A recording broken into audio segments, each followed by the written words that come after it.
Orações que transformam destinos. As orações que mudaram histórias. Nós estamos numa série de mensagens sobre oração. E eu tenho aprendido que a oração é um lugar onde a gente se derrama, onde a gente aprende, onde a gente é consertado, onde a gente entende o nosso destino. E eu quero ler com você 2 Reis, capítulo 9. E nós vamos meditar um pouco nesse texto. Nós vamos aprender algumas coisas sobre essa passagem que é 850 anos antes de Cristo e que serve para hoje, 2000 anos depois de Cristo. Olha que interessante. Depois o profeta Eliseu chamou um dos seus seguidores, profeta, e lhe disse: veste a tua capa, pega este vaso de azeite e vai a Ramote Gileade. E quando chegar lá, procura Jeú, filho de Josafá, filho de Nissi. Entra e leva para um quarto do interior, longe dos seus companheiros. Pega o vaso de azeite, unge-lhe a cabeça e diz: assim diz o Senhor, eu te ungi rei sobre Israel. Então sai pela porta e foge, sem demora. Assim o jovem profeta foi a Ramote Gileade, e quando chegou, os oficiais dos exércitos estavam ali, sentados. Então ele disse: capitão, tenho algo para te dizer. E Jeú perguntou: qual de nós? Ele respondeu: a ti, capitão. Então Jeú se levantou, entrou na casa, e o jovem ungiu-lhe a cabeça e lhe disse: assim diz o Senhor, o Deus de Israel, eu te ungi rei sobre o povo do Senhor, sobre Israel, para eliminar a família do teu senhor, Acabe, para que vingue o sangue do meu servo, os profetas, e o sangue de todo servo do Senhor da mão de Jezabel. Senhor, assim nós consagramos essa manhã, essa palavra. Uma palavra que fala aos nossos corações essa manhã. Por isso, Espírito Santo, nós queremos essa manhã ser somente o instrumento do Senhor para a manifestação da tua glória. Enche-nos, ó Pai, de uma forma poderosa, e que essa palavra vai de encontro ao nosso coração. Assim nós consagramos a Ti, em nome de Jesus. Amém. Meus irmãos, essa é a história de um rei. Um período muito doloroso da história de Israel. Elias era um profeta, homem de Deus, cheio da presença de Deus, homem que transbordava o amor e a graça do Senhor. Ele era um homem tão cheio de Deus que ele orou, e por 3 anos não choveu. Ele foi para a casa de uma viúva, e lá a vasilha, as botijas não pararam de derramar azeite. Ele ressuscitou mortos, ele fez tantos milagres, ele era um homem de Deus. Eliseu, depois dele, foi mais usado que ele, que tinha a porção dobrada da presença. Mas naquela época existia um reinado, Acabe e Jezabel. Uma mistura de um péssimo rei e de uma mulher, uma chamada Jezabel. Meus irmãos, o diabo tirava férias e ela era o próprio diabo. Uma mulher cruel, uma mulher assassina, uma mulher sanguinária. E esse era o período da história de Israel. Um período muito doloroso. Um período de muita dificuldade. Um período onde a história... A gente olha esses dias, vê no noticiário, como que um cara consegue criar uma cúpula de corrupção para roubar dinheiro de aposentado. É o fim. Um cara desse, se eu não fosse cristão, dá vontade de amarrar ele em praça pública e ele ser maiado Judas, né? Aquela coisa toda assim. É a minha vontade, mas não posso fazer isso. Mas não é demais dar conta. Ultrapassa o limite da humanidade. Porque é desumano você fazer isso com o próximo. Mas é o caos que a gente vive. É a cultura que a gente vive, cultura humana, cultura corruptível, cultura dificultosa, cultura onde a gente vai vendo maldade. É o mesmo período de Israel. É o mesmo período que Israel está vivendo. Mas Israel é filho eleito, é uma porção eleita. Deus levantou o povo de Israel. Então, toda vez que você olha para a história e você lê o livro de Reis, você vai ver alguém querendo oprimir Israel e Deus se levantando para tocar aquele povo. Mas olha, pastor, mas o que isso tem a ver com aquilo que o Senhor está falando, a oração que transforma destino? Presta atenção no texto. Olha que diz o versículo 2. E quando chegar lá, procura Jeú, o filho de Josafá. Entra e leva para um quarto interior. Meus irmãos, e aqui a gente pode olhar algumas coisas que Deus fala com a gente. Muitas vezes, Deus fala com a gente na igreja. Muitas vezes, Deus fala com a gente na rua. Muitas vezes, Deus fala com a gente no trânsito. Deus mostra a nossa natureza. Numa praça, numa oração, num abraço. Na cruzada, eu estava subindo a rampa. A menina que estava ali para guardar a rampa, ela olhou para mim e ela ficou olhando. Eu falei, eu posso fazer uma oração por você? O olho dela encheu de lágrimas. Eu comecei a fazer uma oração por ela. E ela começou a se quebrantar no Senhor. Ela falou, obrigado. Então Deus pode falar dessa forma. Deus pode te curar de uma outra forma. Deus pode usar uma pessoa. Deus pode fazer tantas coisas. Mas tem coisas, meus irmãos, que Deus nos chama para o secreto. Tem coisa que Deus nos chama no particular. Tem coisas que Deus vai nos chamar para o pessoal. Isso ninguém pode terceirizar. A gente não pode terceirizar o relacionamento com Deus. E Jeú é chamado para ir para o particular. Ele não é chamado para a multidão, ele não é chamado para estar naquele lugar. Ele é chamado para ir para um particular. Vira alguém para você, você foi chamado para ir para o particular. Para ir para o particular. Particular. Particular. Para o lugar aonde você foi chamado particular. Aí você olha para você, mas o que tem a ver, pastor? Particular. Quando você entra em Mateus 6,6, 850 anos para frente, Jesus está escrevendo o Sermão da Bem-aventurança.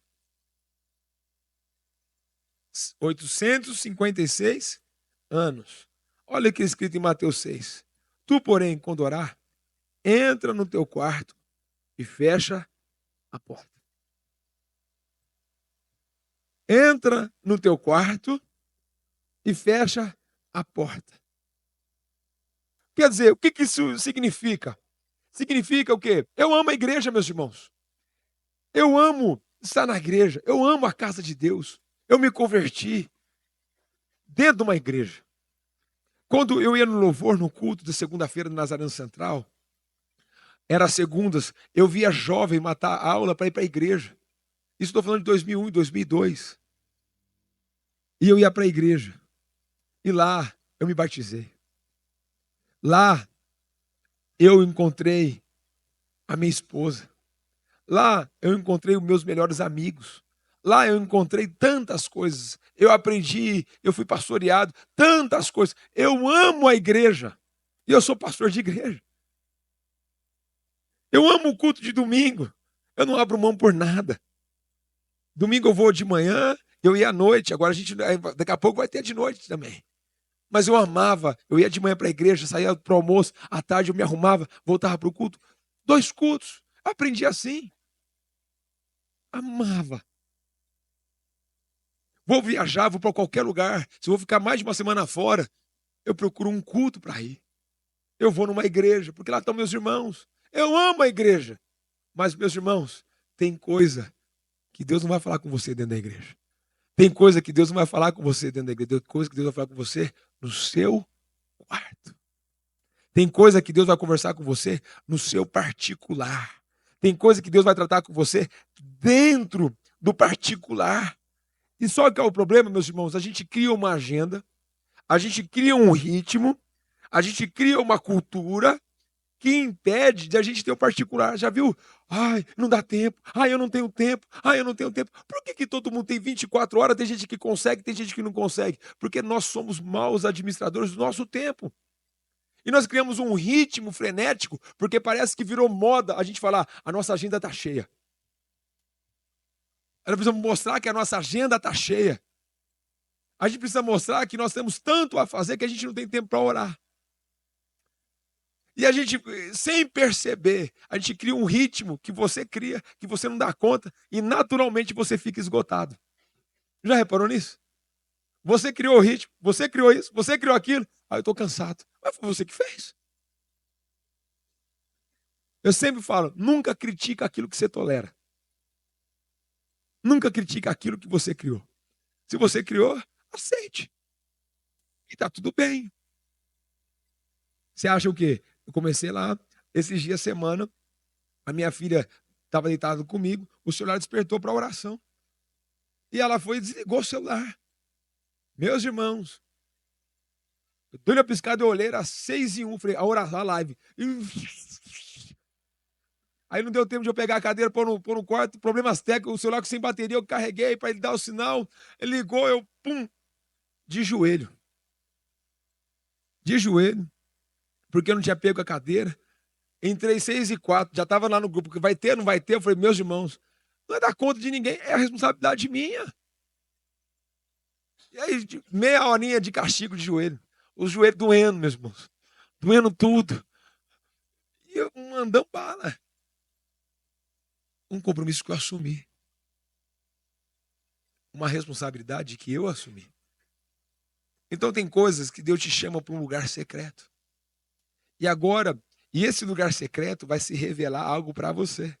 Então vira para alguém assim, ó, Deus te chama para o secreto. Deus te chama para o secreto. Deus te chama para um lugar de intimidade. E muitas vezes a gente não conhece esse lugar. Por isso que as pessoas é cansativo, é enfadonho. Por quê?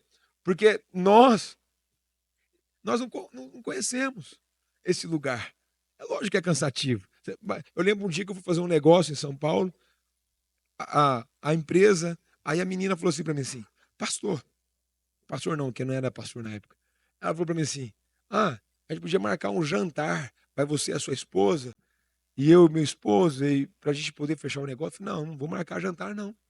Eu fui aqui fazer um negócio. Falei, mas por quê? Eu falei, ó, eu não sou seu amigo, você não é minha amiga, eu não tenho nada com você nesse negócio, tá fazendo um negócio. Não vai pegar bem, você não tá bater papo sobre o quê? Não temos um relacionamento. Às vezes é assim que a gente está com Deus. A gente quer os benefícios de Deus, mas a gente não quer ter relacionamento com Ele. A gente quer que Ele abençoe, mas não quer fazer parte dele. A gente quer que Ele dá as coisas para nós. É igual aquele dia. Eu sou ateu. Nossa, eu já escuto isso aí tanto. Ah, eu sou ateu. Hoje, meus irmãos, é impossível alguém ser ateu. Impossível. Por que é impossível ser ateu? Primeiro, porque você não consegue pensar a humanidade sem os princípios cristãos. Pai, mãe, filho, amor, lei, tudo é fundamento cristão. Aí você chega para o cara que se diz ateu. Você fala para ele assim, você já leu os ateus agnósticos? Não. Você já leu o ateísmo clássico? Não. Você já leu isso? Não. Você já leu aquilo? Não. Você já leu aquele outro? Não. Nunca leu nada. Você já leu a Bíblia? Não. Você não é ateu, você é ignorante, é diferente. É diferente, você é ignorante, é diferente. E aí, como está na moda dizer que é, então você é, mas nunca leu nada. Então a gente faz afirmações sem fundamento. E aí a gente vai para a rua e a gente é engolido, porque tem muita gente que nunca pisou na igreja, conhece mais a Bíblia do que a gente. Então a gente precisa entender que nós precisamos conhecer o nosso Pai. A gente precisa ter intimidade com o nosso Deus. E a gente precisa amar o nosso Deus. E a gente precisa ter intimidade com Deus. Então a primeira coisa que nós aprendemos no texto é que tem um lugar que Deus derrama no secreto. Tem lugar que Deus fala no secreto, no particular. É lá. É lá que você vai conquistar suas batalhas. É lá que você vai conseguir ocupar o seu território. É lá que você vai conseguir a potência máxima. Por isso que você não vem no culto para receber. Você vem no culto para entregar. Você veio cultuar a Deus. Por isso que no culto você veio cultuar. Você não veio receber. Você veio entregar. O culto é uma entrega, não é receber. Você entrega e naturalmente você recebe. Por isso que a Bíblia diz, é melhor dar do que receber. Aí tem gente que usa isso como um jargão para dinheiro. Não, isso é presença. Quanto mais eu me entrego a Deus, mais Deus derrama sobre mim. Quanto mais eu busco a presença, mais Deus derrama sobre mim. Quanto mais intimidade eu tenho com Ele. Eu me superei esse ano, meus irmãos. Quem anda comigo sabe, tem coisas que eu sou intolerante. Sou nervoso, às vezes, bravo. Esse ano eu vi as coisas que estavam acontecendo agora na cruzada, eu entrei na sala, vou meditar. Tá tudo bem? Tô tudo bem. Tudo bem. Porque é mais fácil ficar ali no depois ter que correr e pedir perdão. É mais fácil calar e ficar do que criar uma ferida numa pessoa e depois ter que ir lá reconstruir a ferida. Isso é sabedoria. Mas a sabedoria veio do alto. Não é dom meu. Não veio de mim. É do alto. Então a primeira coisa é secreto. Agora olha que interessante. No secreto, pega o vaso e derrama. Derrama o vaso. Você acha que Deus tem filhos prediletos? Olha que diz o versículo 5. E quando chegou, os oficiais dos exércitos estavam lá, sentados. Então ele disse: capitão, tenho algo para te dizer. E Jeú perguntou: qual de nós? Porque não tinha só uma pessoa na sala. Não tinha só uma pessoa naquele lugar. Existia várias pessoas. E o profeta falou assim: é você.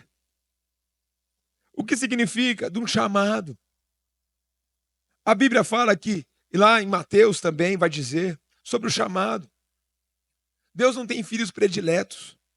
Deus tem pessoas que diz sim para o chamado. Olha que diz Mateus 22:14. Porque muitos são chamados, mas poucos os escolhidos. Quer dizer, todo mundo aqui é chamado. Todo mundo aqui tem o mesmo acesso. Todo mundo aqui tem a mesma oportunidade. Todo mundo aqui tem o mesmo lugar, o mesmo Pai. Mas por que poucos são escolhidos? Porque poucos conseguem chegar naquele lugar de intimidade. Porque vai depender da sua entrega, vai depender da sua resposta, vai depender do seu desejo de querer, vai depender daquilo que você vai fazer. Então, Deus não tem filhos prediletos, Deus não tem pessoas prediletas. Ontem eu falava com a Nívia sobre isso. Eu falava: Nívia, o evento está tomando uma proporção que eu olho para mim e eu falo: quem sou eu na fila do pão para fazer o que eu estou fazendo? Eu lembro quando a gente começou a carretinha. Gente, o primeiro dia que a gente saiu com aquela carretinha lá no Parque Prado, a caixa de som caiu. Todo mundo olhando a cara, plaque. Aí eu falei: meu Deus, que vergonha. O pessoal olhando, aí ergue a caixa, outro ficou segurando a caixa, estava um vento. E eu falava assim: Deus, tomara que dá errado, dá errado, dá errado. É minha oração, olha a minha oração. Dá errado, dá errado, dá errado, dá errado, dá errado. E conforme ia tocando negócio, uma música cristã. Olha, que música maravilhosa, Jota Quest, vemos esperando por dias melhores. Melhores que tudo, melhores que o amor. E aí cantando a música, o negócio pegou fogo. Olha só, com Jota Quest. Quase tocamos na igreja. Acho que vou tocar aqui. O que você acha, Matheus? Mano, não, né? Tá amarrado, em nome de Jesus, sai. Deus, aí a gente estava orando tudo errado. Não é que Deus fluiu. Não é que a coisa deu certo. Não é que o negócio pegou. Aí essa semana eu recebi pelo menos umas 100 mensagens. Ai, eu queria tanto tocar no seu evento. Ai, eu queria tanto subir no palco. Tá, pega uma carretinha. Vai pra rua. E começa a fazer. Ah, eu quero pregar. Aqui embaixo, aqui, ó, sexta-feira. Tem uma pista de skate ali, ó. Tem mais de 30 jovens, 40 jovens. Encosta lá. Começa lá. É assim que começa. Não é, vim para um lugar, vou começar. Não é assim. Começa lá. Aí ele está falando sobre isso. Muitos são chamados, mas o que ele quer dizer isso? Olha lá para mim, Mateus 22, abra lá. Olha que interessante, que gostoso. O Senhor está contando de uma festa de casamento. Olha o que diz o texto. Então Jesus voltou ali a falar por meio de parábolas, dizendo: o reino do céu é semelhante a um rei que celebrou um casamento do seu filho. Enviou seus servos para chamar e convidar a todos para uma festa de casamento, mas estes não quiseram vir. Quer dizer, o Senhor Jesus fez uma festa de casamento e começou a sair e falou assim: vamos distribuir convites para todo mundo. Quando ele começou a distribuir os convites, as pessoas: eu não posso hoje. Hoje não dá. Eu tenho que ir para o meu campo. Eu tenho que ir para a minha fazenda. Eu tenho que ir não sei para onde. Lá, versículo 5. Eles, porém, fizeram pouco caso do convite. Foram para o campo, outro para os seus negócios, outros agarrados nos servos, maltratavam-nos e mataram. Quer dizer, o rei chamou, o rei convidou, mas todo mundo estava ocupado com as suas vidas, com o seu eu. Todo mundo estava ocupado com aquilo que era seu. Quantas vezes eu não vejo a pessoa fala assim, pastor, tudo que o senhor precisar, conta comigo, é só me ligar. Meu irmão, estou precisando de você agora. Agora não dá. Então assim, ô pastor, conta comigo quando eu puder. Aí, beleza. Agora não, pastor, conta comigo quando o senhor precisar, a hora que o senhor quiser. Irmão, eu estou precisando agora. Vamos embora. Agora não dá. É assim, aí eu falo, que frase bonita, né? Ó, legalzão você. Então eu quero. Por que eu estou mostrando isso? Porque existe uma risca, uma decisão de passar para cá, para ir para um outro nível. Tem um departamento superior. Aí é o departamento que a gente vive, superior. Aí a gente olha, eu lembro quando eu estava trabalhando, eu servia na igreja, mas eu estava trabalhando e a vida estava muito boa. A gente, tudo recém-casado, a gente viajava demais. A gente curtia demais. E eu preocupado, focado, e só em crescer, crescer, crescer, crescer, crescer. E daqui a pouco eu já não me sentia bem dentro da igreja. Por que eu não me sentia bem dentro da igreja? Porque o meu foco estava em crescer. E aí tinha os eventos da igreja, não vou não participei, eu não ajudei, eu não vou não. A minha esposa me chamou a atenção, falou, não é porque você não participou, não é porque você não foi idealizador, que você não deve participar, você tem que estar lá. Aí eu lembro que um dia, o meu pastor, na época, fez a ordenação pastoral dos meus amigos. Todos os meus amigos ordenados pastoral. Todos os meus amigos foram ordenados a pastores e tal, para seguir o ministério. Eu sentado na escadaria da igreja. Ele sentou do meu lado, aí, o que você achou do culto? Eu falei para ele, eu estou envergonhado.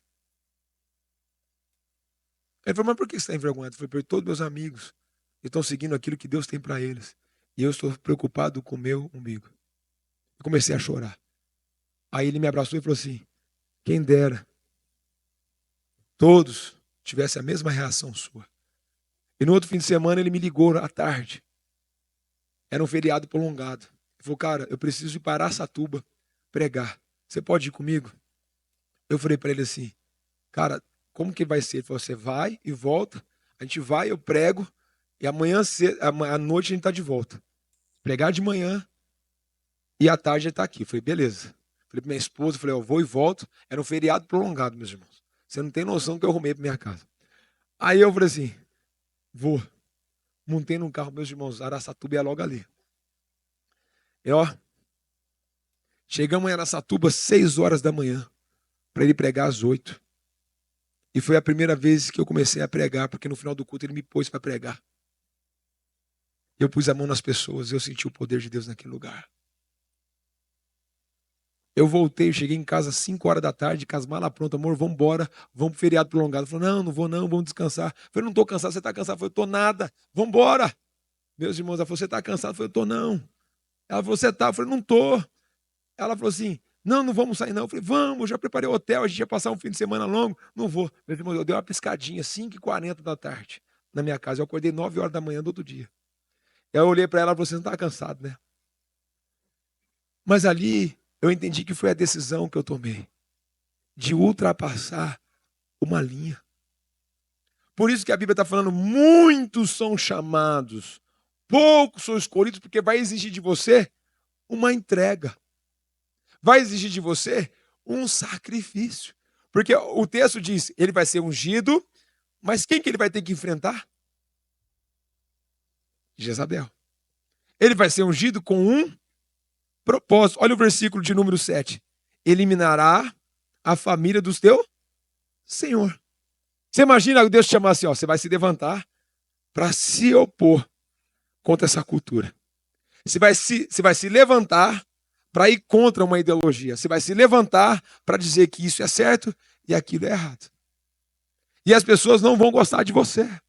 E as pessoas vão olhar para você. As pessoas vão dizer, ué, olha o crentinho. E às vezes a gente quer ser legalzão demais.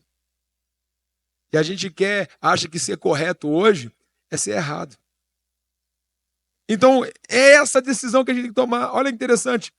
É um posicionamento, é uma entrega. Olha o versículo 6. Então Jeú se levantou. Ele poderia dizer, fala aqui mesmo. Fala aqui mesmo. Não precisa ir no cantinho, não. É aqui. Fala aqui. Ele se levantou e foi para o quarto. Ele se levantou e foi para aquele quarto. Olha o que diz. Levantou, entrou no quarto E o jovem ungiu a cabeça e disse: Assim o Senhor, o Deus de Israel, eu te ungi rei sobre o povo do Senhor e sobre Israel. A unção desceu sobre a vida de Jeú. E se você continuar o capítulo à frente, ele destrona Acabe, Jezabel, todo mundo morre. E Deus surge um novo rei, cheio da presença de Deus. Deus quer levantar pessoas. É um convite para que a gente seja diferente, para que a gente aponte uma nova estatura e um novo patamar. Aí você fala assim, pastor, mas isso é impossível. Sabe quem ganhou o Prêmio Nobel da Paz em 2018? Um pastor ugandês, da Uganda. Ele montou uma clínica de cirurgia plástica para a reconstrução do órgão íntimo das meninas que era dilacerado. Ele é um médico, pastor. Montou uma clínica de plástica, medicina, e fez uma clínica para cuidar das mulheres violentadas. Ganhador do Prêmio Nobel da Paz. Ano passado, economia, um economista ganhou o Prêmio Nobel da Paz, líder de igreja. Ele falou assim, como que você conseguiu fazer na economia e dizer os 10 mandamentos? Se você observar o meu discurso, você vai ver que a primeira coisa que eu coloco está nos 10 mandamentos. Não matar, não roubará. No meu começo do discurso, na academia, a primeira fala foi, não roubar. Está nos 10 mandamentos. Ganhador do Prêmio Nobel da Paz. Ou seja, às vezes a gente olha e fala, eu quero uma vida aqui. Mas Deus quer uma vida aqui. Mas eu vou viver aqui. Mas Deus quer te chamar, está chamando para cá. Deus quer te prosperar, não é para você. É para abençoar. Você vai empregar, não é para você, é para abençoar. Você vai servir o outro, não é para você, é para abençoar o outro. E aí se torna um ministério, um chamado. Por quê? Porque a maneira que você trata o seu funcionário é a maneira que ele vai conhecer a Cristo. Essa semana na praça, de segunda a quinta, eu comprei pelo menos 400 picolés. Cada dia eu levava lá no final da tarde picolé e tomava com o pessoal. E eles falavam assim, pastor, por que você faz isso? Eu falei assim, porque você está me ajudando a sonhar. E R$ 2,50 que custava cada picolé, fazia ele se alegrar. Com R$ 2,50. Será que você não tem mais que R$ 2,50 para fazer alguém se alegrar? R$ 2,50. Não é o tamanho do dinheiro, é o tamanho da entrega. Não é o dinheiro, é a entrega. Às vezes a gente passa a semana, não consegue fazer nada por ninguém. Só preocupado com aquilo que é nosso. E esse homem se levanta para fazer aquilo que é de Deus. Então o que eu quero dizer para nós concluirmos essa manhã? Destinos são transformados e são liberados no particular. Vidas são mudadas e liberadas no secreto. Deus tocou Isaías e no final veio um convite. A quem eu enviarei? A quem há de mim? Isaías disse, envia-me a mim. O menino de Gadara, liberto, cheio, quis correr atrás de Jesus. Jesus falou para ele, volta e conta tudo. Jesus na Getsêmani, Senhor, se for possível, afasta-se e cala-se de mim, mas que seja feita a tua vontade. Na onde? No secreto. Jesus sempre estava no lugar secreto. Jesus sempre está no lugar de cuidado, da presença. Mesmo sendo Deus, ele mergulhava no secreto. E a pergunta para nós, nessa manhã, como está a sua vida do secreto? Semana passada você orou, eu me rendo. Agora a pergunta é, como está a sua intimidade com Deus? A gente está no 29º dia de oração. Como está a sua intimidade com Deus?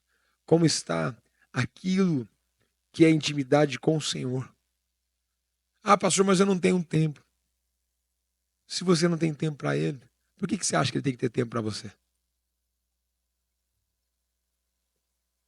Uma pergunta para nós essa manhã. Porque isso nos ofende. Isso nos ofende.